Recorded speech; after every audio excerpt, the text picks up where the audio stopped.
বাংলাদেশ নিয়ে বিজেপি নেতারা বেশি বাড়াবাড়ি করছেন বললেন পশ্চিমবঙ্গের মন্ত্রী।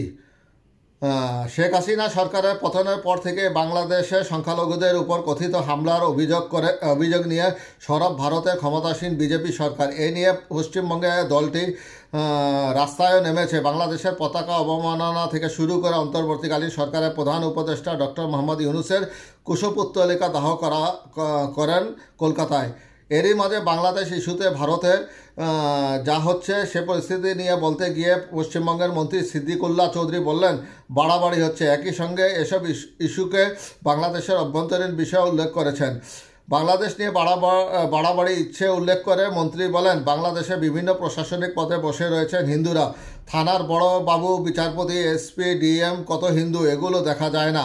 তিনি বলেন, মাদ্রাসার ছেলেরা মন্দির পাহারা দিয়ে পূজা করার সুযোগ করে দিয়েছে, এগুলো দেখতে পান না?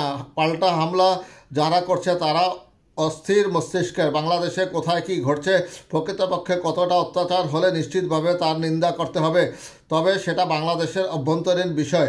সিদ্দিকুল্লাহ বলেন, এখানে যখন বাবরি মসজিদের বিষয়ে বাংলাদেশ মুখ খুলেছিল তখন মোদিজি বলেছিলেন এটা আমাদের অভ্যন্তরীণ বিষয়। ইউনূস সাহেবও ভালো উত্তর দিয়েছেন, এটা আমাদের অভ্যন্তরীণ বিষয়।